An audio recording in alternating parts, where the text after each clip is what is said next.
apa ya? Pak Prabowo, Anies, Pak Prabowo, jangan Pak Prabowo, Pak Prabowo, maaf, ini mohon tenang dulu hadirin, mohon tenang, mohon tenang dulu hadirin, mohon tenang,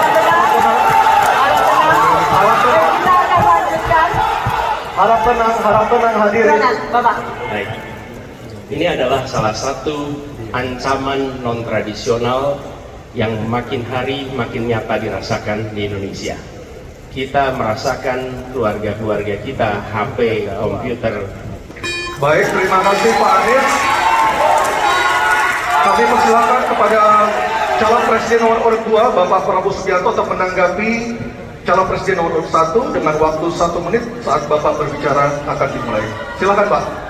Ya, sekali lagi ya saya berpandangan Pak Anies juga terlalu teoritis, semuanya bagus, indah, tetapi yang nyata tentang masalah AI, cyber, teknologi tinggi dan sebagainya adalah sumber daya manusianya, awaknya.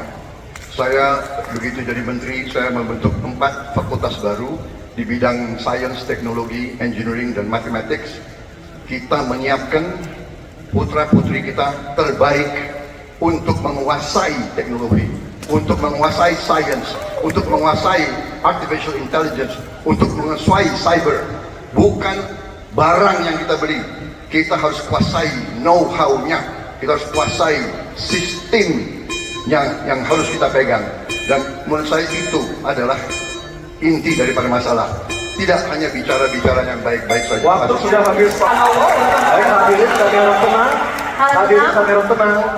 Silakan Bapak Ganjar Pranowo untuk menanggapi jawaban calon presiden nomor urut 1. Waktu Anda 1 menit dimulai ketika berbicara.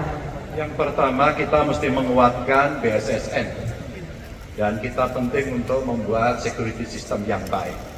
Bahkan selain membangun SDM dan infrastruktur yang baik, maka kecepatan internetnya dan coveragenya harus tinggi. Maka kalau kita kemudian membuat satu sistem infrastruktur yang bagus, jangan dikorupsi. Ini yang kemudian dipersoalan, maka tidak pernah selesai.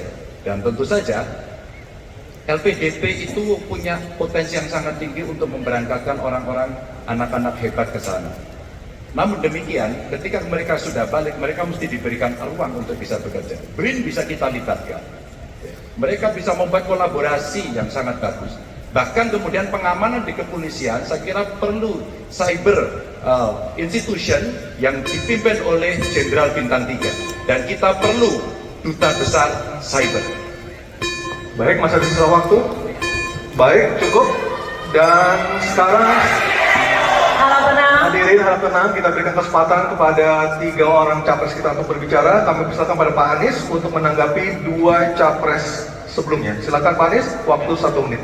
Memang benar, membangun sistem itu salah satunya. Satu adalah perangkat lunak, satu adalah perangkat kerasnya. Dan itu salah satunya adalah seperti disampaikan terkait dengan sumber daya manusia. Persoalannya, kalau tadi disebut ada yang teoritis, ada yang kedua tidak dilaksanakan.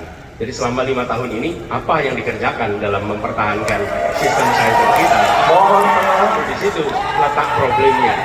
Jadi ketika anggaran yang begitu besar dialokasikan justru bukan untuk mempertahankan yang hari ini menjadi serangan paling modern yang terjadi. Ini adalah ancaman yang paling nyata dan dirasakan di seluruh keluarga, bukan hanya di sektor pemerintahan. Karena itu menurut kami, langkahnya investasi jangka panjang boleh, tapi manfaatnya itu baru dirasakan bisa 5 tahun, 10 tahun yang akan datang. Pertanyaannya, hari ini dan kemarin apa? Dan itulah yang menjadi fokus kita. Segera siapkan sistemnya, segera siapkan orangnya.